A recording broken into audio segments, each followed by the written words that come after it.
Honourable Member for Madang. Thank you, Deputy Speaker, and the opportunity for me to ask my question that I'd hope to ask on Tuesday. My question, Deputy Speaker, is directed to the Prime Minister, and it's in relation to the government's policy on the special economic zones. Now, given that these matters go beyond the sort of limited grasp that the Minister for International Trade and Investments has shown when questioned by my fellow colleagues, and given that they raise wider and more serious national importance of questions of law, governance, public finance, investment policy and fairness, I believe my questions are more properly directed to the Prime Minister.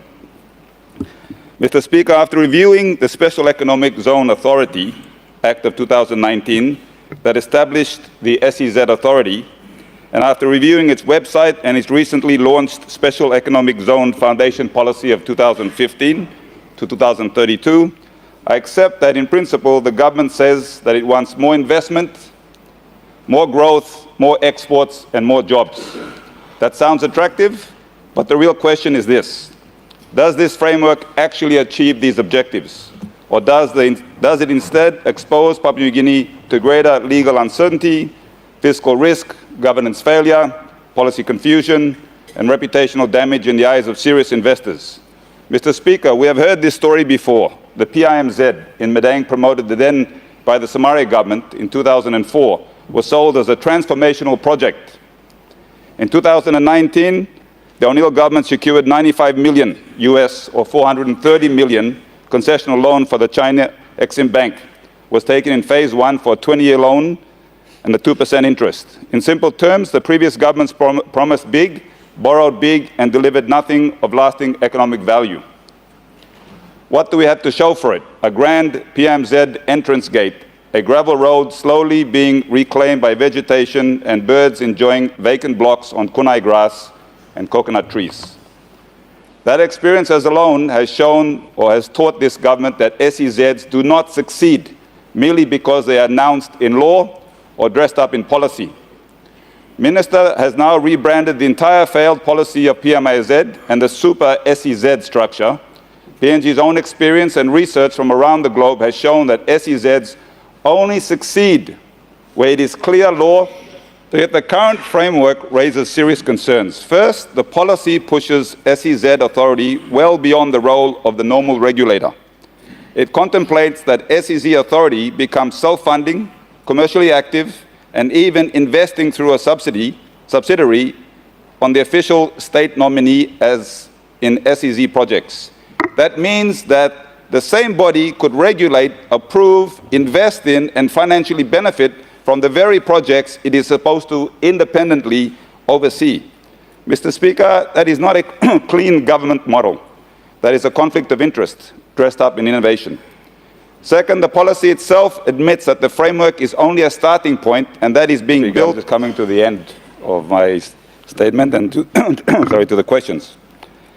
Okay, that raises an obvious question that if this is only a starting point, why is it being sold as a finished product? Third, the policy proposes major new legal architecture on top of the 2019 Act, including a One-Stop Shop Service Act and an SEZ Land Lease Act. So if the 2019 Act was meant to be complete national framework, why is the government now proposing new laws to patch it up, prop it up, or repair it? Fourth, the policy goes even further by proposing a 24-hour visa approvals, 24-hour company registration decisions, and even permanent residency incentives for foreign SE investors, while ordinary Papua New Guinea businesses continue to struggle with delays, red tape, and neglect. And now? Mr. Speaker, for foreign investors, it is a one-stop shop. For local business, it means a full obstacle course. And now? That is not reform. That is preferential treatment.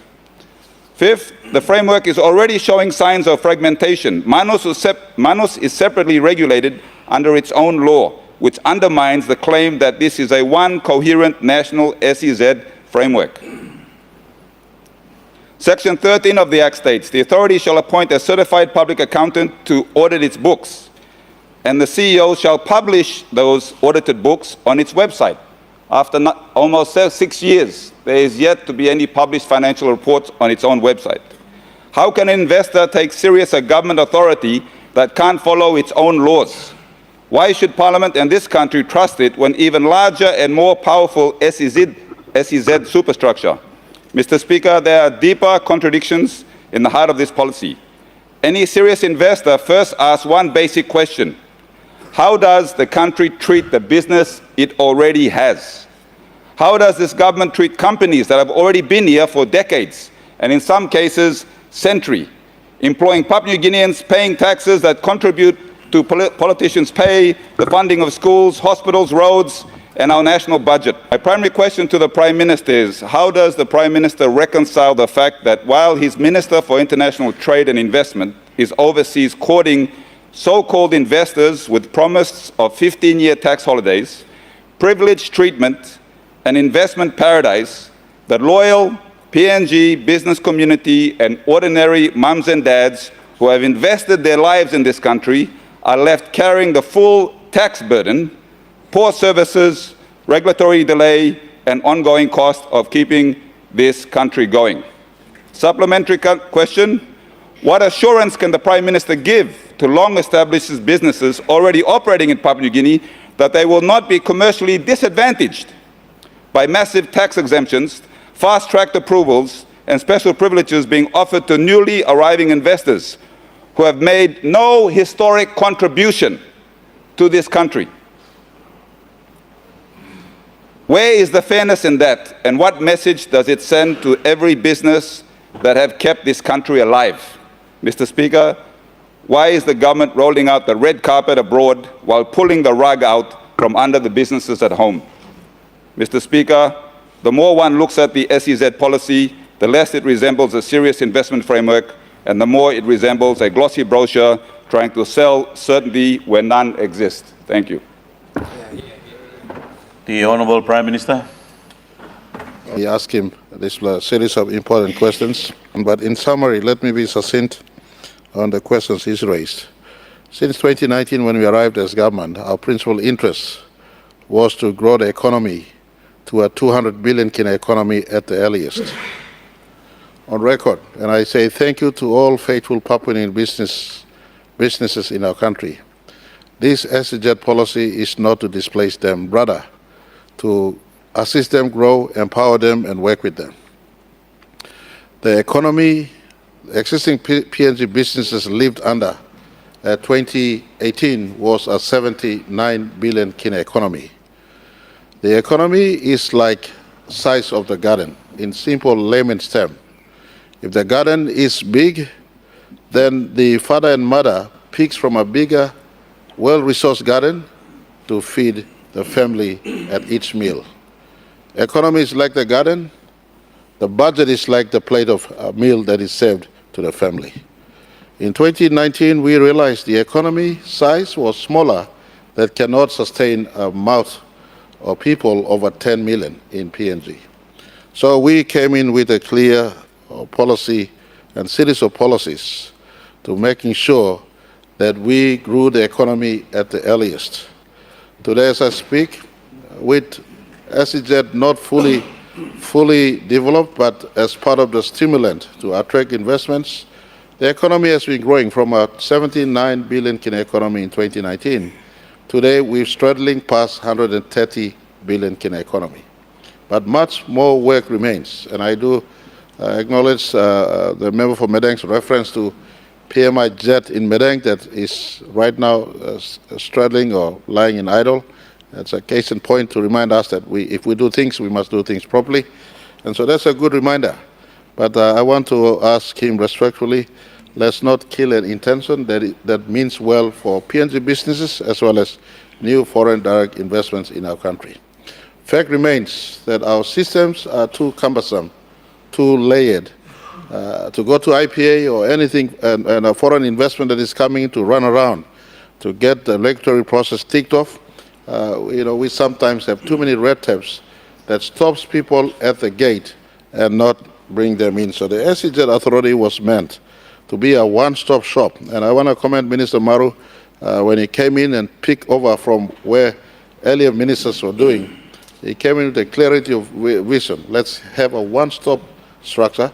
instead of too many laws that allows for too many structures in our country, in all special economic zones. Our intention was simple. Every province should have a special economic zone. Now, the concept of special economic zone is not new to our country, or also new externally. I give you one example. Manila, in Philippines, Manila has more than 40 SEZ, and I may be wrong, please, someone confirm with the researchers as you see through. Manila city alone has over 40 special SEZ in the city itself, at Metro Manila. But the entire country of Philippines, Philippines is sized at 300,000 square kilometers of land. Papua New Guinea is sized at 462,840 square kilometers of land. Philippines is two-thirds the size of PNG. Yet the entire nation of Philippines has over 400 special economic zones. Incentives given. So the idea of special economic zone is simple. In a one-stop, one-gate funding, the investors come in through this, the regulatory process assisted, instead of going over many offices that sometimes, and all of us are experienced in knowing the due process. I give you one example. Governor Baird, for instance, and maybe one of the reasons why he left his government was simply because we were playing around with the investor. He sought to bring in to invest in agriculture, creating over 50,000 jobs in a place no one would have gone to that part of the world. I know that part of the world better because my wife's from that place. He brought in an investor who wanted to come in and harvest sago and do oil palm and everything else, but we were giving him a runaround, and his people a runaround. So if we get this SEZ concept right, we should be attracting investments that come in, not to displace the local industries, but to pick them up and work with them and incubate growth. This country needs over 1 million jobs right now. Over 1 million jobs right now. How do we create the 1 million jobs? Mining and petroleum, I give you another example. PNG LNG came in 2008 and 2009. We deliver PNG LNG. In the construction phase, over 10,000 people came in and out and worked. But in operation phase right now, they have less than 1,000 in the operation phase, both upstream and downstream. And so SEZ, deep in the heart and soul of SEZ was the intention to bring in new businesses into our country. The thing we have in PNG, we got excess land, we got a diversified resource base, not just mining and petroleum. We got agriculture of all types, forestry in a downstream processed manner, fisheries in a downstream processed manner. And government, to complement SEZ policy, has key policies already worked upon in the respective sector. I give commendations to the Minister of Fisheries. He is now instructed that all fish caught in our waters must not leave our seas on high sea. They must be brought back into country for us to verify as PNG caught fish, know exactly how much it is, and eventually funnel in time. Madang MP is an area we're looking at, Manus and others. Eventually funnel into our current fish factories, processing facilities we have in our country. Subject to, of course, if we had good power available right away. So the intention of SEZ is simple. Every resources that we produce in our country, in the first instance, must be processed here. Fisheries, forestry, agriculture, etc., etc. So the intention is good. I want to ask respectfully to the very learned member for Madang, let us not kill the goose before it lays the egg. It's intended as a goose, the SEZ is as a goose to lay more eggs.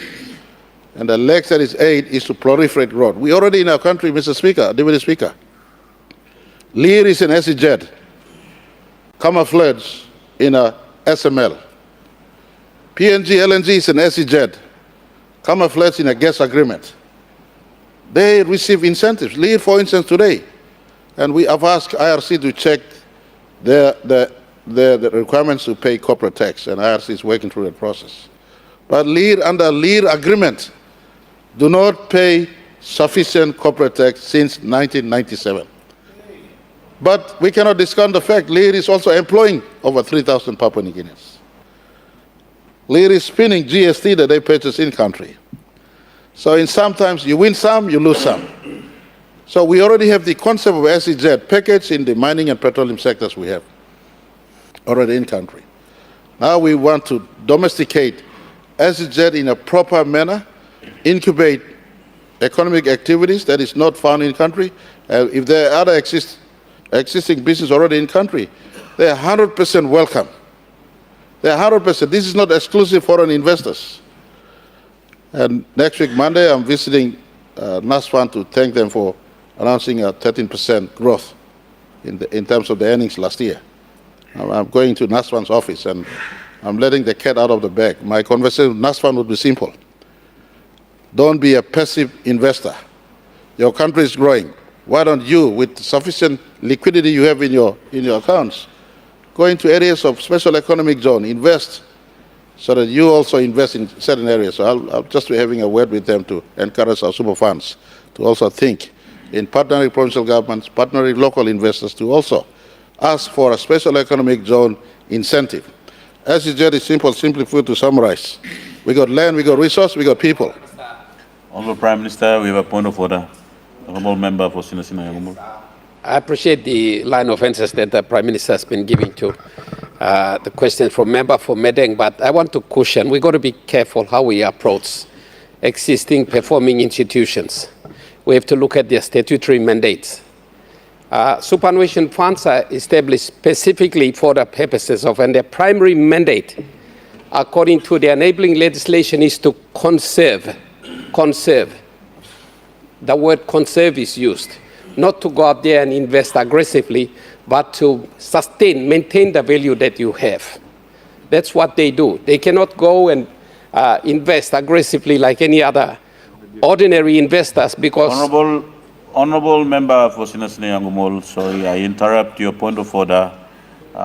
You seems to be making a statement and debating the answer. Well, it's out of order to say you're going to ask them to go and invite. That's all. It's completely out of order. You already know that it is out of order and you just want me to make that point, so I'll allow the Prime Minister to.